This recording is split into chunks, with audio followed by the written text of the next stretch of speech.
Okay, I guess we'll start here. This is a 29. Our blood raptor leopard gecko Galadriel is up in there. But as you can see, this is kind of a more arid setup on the bioactive scale. Drainage layer. All of this is actually eggs from the microfauna, from the isopods and springtails. Like the soul in this, if you just turn it with your hand, is insane. As far as plants that are in this, my wife can tell you way better what's in here than I can. I know that's a ponytail palm over there in the corner. I know there's some air plants and some succulents, but other than that, that's way more her thing. All right, well, the air plants all moved to the frogs tank, so they're out of here because she kept knocking them down. But there's 3 different variations of a Haworthia, this and then both of those. That's a desert rose, just to the left of her hide. Then there's a Sansevieria or snake plant.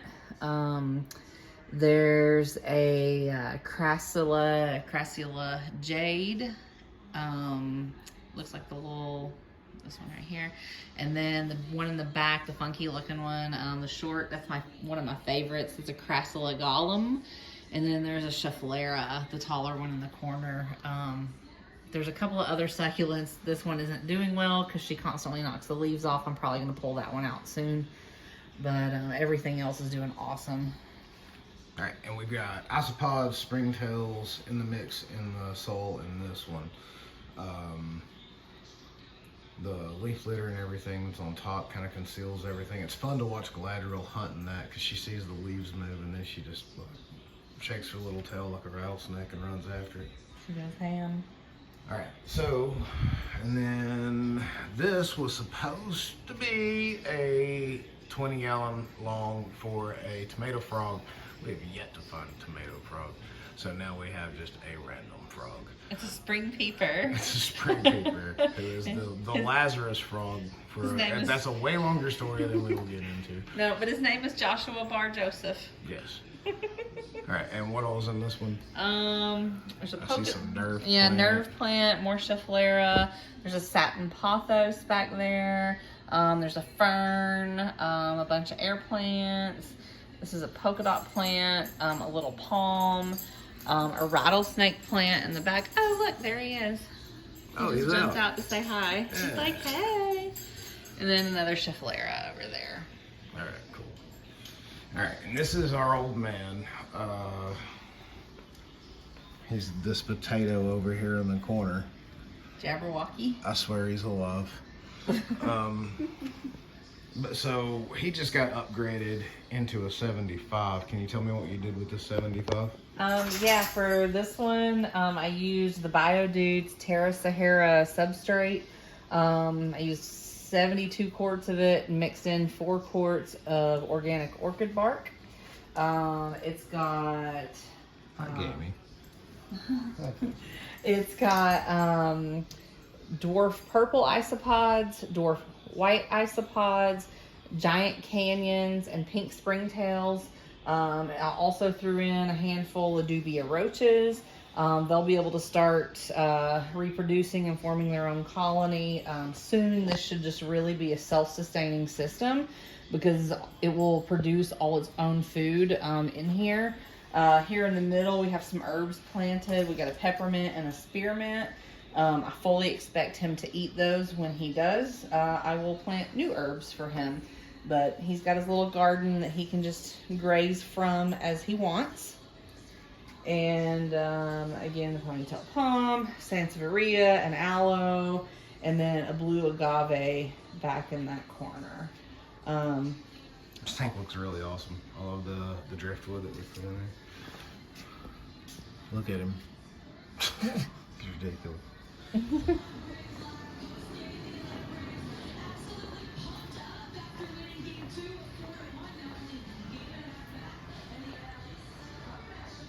Alright, where's he at? Oh, he's up there in the corner. He's got his pajamas on. You guys pajamas. We're disrupting him because his lights are on after bedtime. Anyway, this is Charles. We're disturbing Charles. Look, this is Charles Chameleon. And this is his setup. So tell them about putting this moss down here, because this was genius.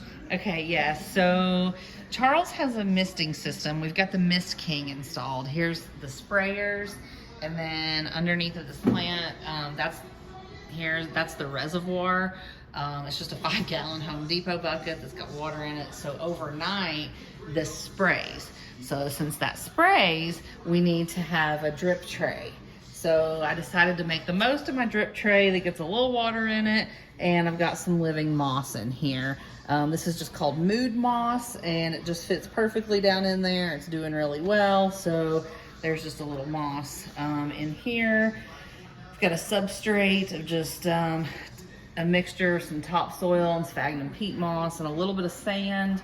I've got a satin pothos, some ivy, baby tears pilea, which this little guy is growing like crazy. I can't believe how fast that little plant's growing. It's doing awesome. I'd tell you the name of this plant, but I'm afraid I'll butcher it every time. It starts with a D. Dracania, I have no idea. But here's a rabbit's foot fern. There's a staghorn fern back here, which I'm very excited to have in here. And then I got just a golden pothos, more of the mood moss, and then some satin pothos, which is doing really well. So tell me about this pocket system on the back. Okay, so this literally, just hangs. It's made out of felt. It's actually designed to do living wall art, but it's made for planting. It's flat on the back. It's got pockets on the front. So I fill the pockets with the soil. I actually have them zip tied to the back of this screened enclosure, but that's allowing me to plant vertically in a way that just is can contain all the soil and keep the plant in there, and seems to be doing a great job. This particular pocket I've had a little bit of issue with, I think maybe because it's closest to the heat. The things that go in this one have not done as well as everything else, but I'm still troubleshooting that and trying to figure out what I need to do about this one particular pocket, because literally everything else is thriving. So I'll work on that.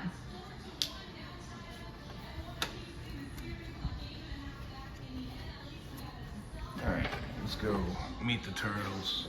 The turtles are not bioactive because you can't put anything in here with them because their fat asses eat everything. I did. I put a beautiful golden pothos in here like 3 days ago, and it no longer exists. They're also due to, they need some more water added to their tank. So we went on vacation 2 weeks ago, and we come back, and the people that we had taking care of our animals, even though we told them not to mess with the turtles, they fed the turtles every day, and they completely trashed my ecosystem. So we've been recovering it, but it is what it is. They meant well. All right, so turtles, Graham and Randall, say hi, boys. They're total chunkers. They think you're gonna feed them every time you walk in here, but listen guys, y'all do not need to eat right now.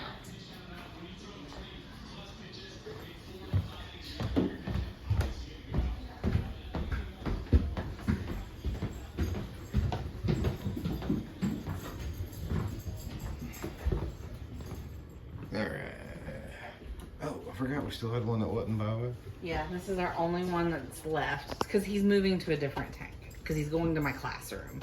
So he's actually going to move to a 20 long instead of this 40, because he's my class pet. His name is Rocket. He's a super snow, and he is going to go to my classroom as our class tiny dinosaur. It is going to be bioactive. I just have to get another 20 long before I can do that.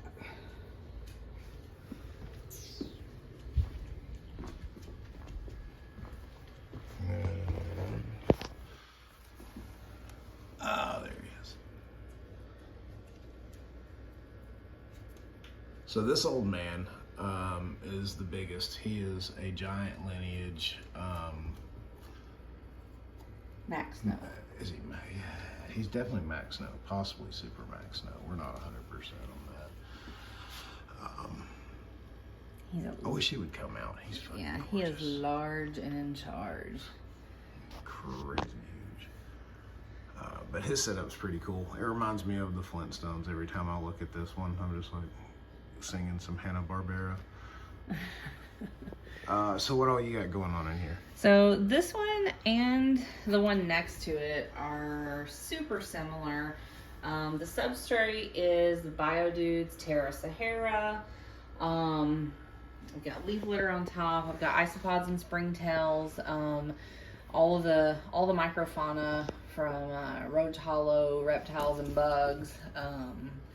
She takes care of us and gets all that going for us, and it's awesome. The colonies are just thriving in there. But gotta get the substrate wet first, and I use water from the turtle tank on the first round of getting my substrate really damp and all mixed up, and it just kind of helps. For the micronutrients? Yeah, for all the micronutrients, it just really kind of helps jumpstart that bioactive system. Plants, Haworthias here on the top. Another Crassulagalum.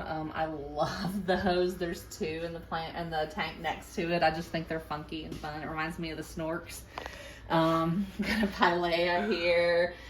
This is a Peperomia and a Schefflera in back, and some super teeny tiny ponytail palms. I mean, like super teeny tiny ponytail palms. Pigtail palms. And many of the same types of plants in this one. This one is a Peperomia also. It's the same family of plant as this one, but you can clearly see that they're very, very different. This is not the same as that, but it is the same as that. But that seems to be doing really well. Our little, she's a hypo, tangerine carrot tail. And she hasn't come out of her hide too much. She's only been in this bioactive tank for 4 or 5 days, and she's just still feeling it out. For the record, their names are Zaphod. This is Zaphod Beeblebrox here looking at you. And this is Trillia or Trisha McMillan, as you were. All right, well, that's all of our bioactives currently set up. Hit us up if you would like to see if you would like to be interested into building one for you or someone you know. I come from doing planted aquatic tanks, and then I married a crazy plant lady, and we just kind of got off into reptiles. So now this is what we do. So give us a shout.